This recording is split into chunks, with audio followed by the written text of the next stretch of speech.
Recently চিত্রনায়িকা অপু বিশ্বাস তার আসন্ন সিনেমা সিক্রেটের জন্য একটা প্রেস কনফারেন্স করেছেন এবং সেখানে তিনি বেশ কিছু কথা বলেছেন। তিনি তার সিনেমা নিয়েও যেমন কথা বলেছেন, একটা কথা তিনি বলেছেন যে রিসেন্টলি দেখতে পাওয়া যায় যে শাকিব খানের সিনেমায় প্রযোজকেরা টাকা লগ্নি করতে সবচেয়ে বেশি উৎসাহী হয়ে থাকেন।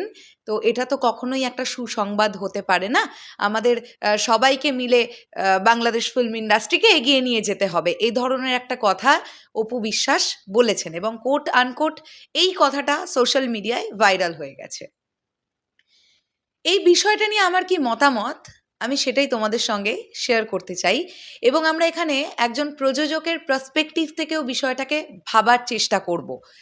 কারণ যেহেতু অপু বিশ্বাস এই কথাটা বলেছেন যে প্রযোজকেরা এখন শাকিব খানের সিনেমাতে লগ্নি করতে সবচেয়ে বেশি উৎসাহী, তো এই ব্যাপারটা নিয়ে আমরা আলোচনা করব যে কেন প্রযোজকেরা শাকিব খানের সিনেমায় লগ্নি করতে সবচেয়ে বেশি উৎসাহী আর কেন সেভাবে বাকি কারোর সিনেমায় লগ্নি করবার জন্য সেরকম প্রযোজক পাওয়া যাচ্ছে না, কেন সেরকমভাবে কেউ ইন্টারেস্ট ফিল করছেন না।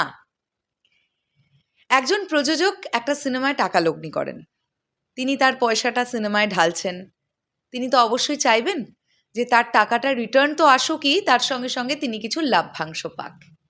এবার একটা জিনিস বুঝতে হবে, গোটা একটা দেশের ফিল্ম ইন্ডাস্ট্রি যেখানে 2 ঈদ বাদেও এতগুলো মাস থাকে, তারপরেও তেমন কোনো সিনেমাই রিলিজ হয় না। ঈদে যখন কোনো একটা সিনেমা রিলিজ হয়, সেটা মেগাস্টার শাকিব খানের বিপরীতে যদি সেই সিনেমা আসে, সেই সিনেমা সেভাবে হল পায় না, শো পায় না, কারণ মেগাস্টার শাকিব খানের দাপটটাই এখানে। আমরা প্রথমেই এই পয়েন্টটা ধরবার চেষ্টা করব। একজন প্রযোজক কখন শাকিব খান ব্যতীত একটি সিনেমায় টাকা লাগাবেন? যখন তিনি দেখবেন যে তার সিনেমার ব্যবসা ভালো হবে, দর্শক তার সিনেমা দেখতে আসবে। দর্শক দেখতে আসবে কোথায় সিনেমাটা? আমার প্রথম প্রশ্নটা এখানে। শাকিব ভাইয়ার যা ক্রেজ বাংলাদেশে, প্রযোজকেরা সবাই বুঝে গেছেন যে এই একজন মানুষ যাকে সিনেমায় নিতে পারলে সিনেমা একটা দারুণ ব্যবসা করবার প্রবল সম্ভাবনা রাখে, যে শিওরিটিটা বাকি আর কোনো অ্যাক্টর বাংলাদেশে এই সময় দাঁড়িয়ে দিতে পারছেন না। তাহলে প্রযোজকেরা শাকিব খানের ছবিতে লগ্নি করতে উৎসাহী হবেন না তো কার ছবিতে লগ্নি করতে উৎসাহী হবেন? এবারে আমার এই প্রশ্নটাকে কেউ থামিয়ে আমাকে উল্টো এই প্রশ্নটা করতেই পারে যে সবসময় কি সিনেমার বাজেট 10 কোটি 12 কোটি হতে হবে? এর তো কোনো মানে নেই।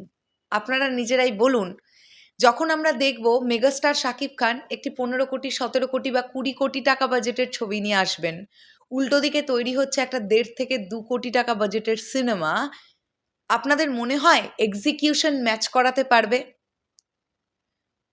হয়তো দেখা যাবে সেই সিনেমাটা, মানে যেটা 1.5 কোটি বা 2 কোটি টাকা বাজেটের সিনেমা, সেই সিনেমার গল্পটা খুব ভালো, অভিনেতা অভিনেত্রীরা খুব ভালো পারফরমেন্স দিয়েছেন, তারপরেও এক্সিকিউশনে গিয়ে একটা আকাশ পাতাল ফারাক হয়ে গেল।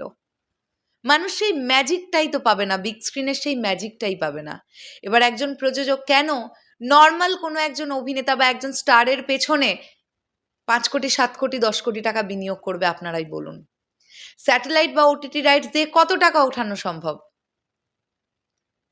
আর বক্স অফিস দিয়ে যে টাকাটা উঠবে, সেই টাকাটাতে কি প্রযোজকের খুব লাভ হয়ে যাবে?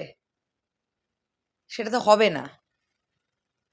তাই অবশ্যই এই কথাটা ঠিক, অপু বিশ্বাস যেটা বলছেন যে শাকিব খানের সিনেমাতেই সবাই বিনিয়োগ করতে উৎসাহী, এটা তো সুসংবাদ নয়।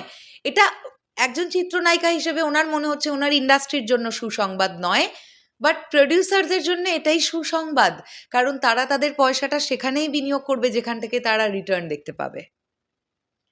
এর থেকে পরিষ্কার ঝা চকচকে কথা আর কিছু হতে পারে না। আর এর পরেও যদি মনে হয় যে না, নতুনদের উঠে আসা উচিত, বা যারা স্টারেরা আছেন তারা কাজ করুক, বা যারা স্টার নন একদম নতুনভাবে শুরু করতে চাইছেন তারা কাজ করুক, তাহলে আমি অপু বিশ্বাসের কাছে একটা রিকোয়েস্ট করব, আপনি একটা সিনেমা প্রডিউস করুন যেখানে আপনি একদম নতুন একটি হিরোকে লঞ্চ করান। আপনি সেই রিস্কটা নিন। হতেই তো পারে আপনি সাকসেসফুল হলেন, আপনার দেখা দেখি আরও 5টা প্রোডাকশন হাউস এগিয়ে এলো। তো কাউকে একটাই শুরুয়াতটা করতে হবে। শুনুন, মেগাস্টার শাকিব খান যতদিন ইন্ডাস্ট্রিতে কাজ করবেন, ওনার যা ডেডিকেশন, ওনার যা স্টারডম, ওনার যে ক্রেজ, তাতে করে অসম্ভব ওনার জায়গাটা পর্যন্ত কেউ আসার।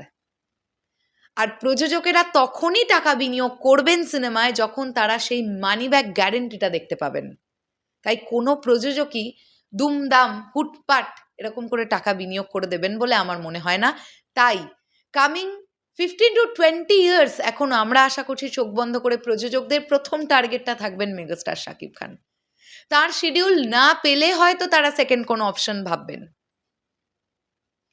যাই হোক, আমি শেষ করলাম ভিডিওটা। তোমাদের কি বক্তব্য এই পুরো বিষয়টাকে নিয়ে কমেন্ট করে জানিও। আসছি আবার খুব শিগগিরই। তাহলে এখনের জন্যে টাটা।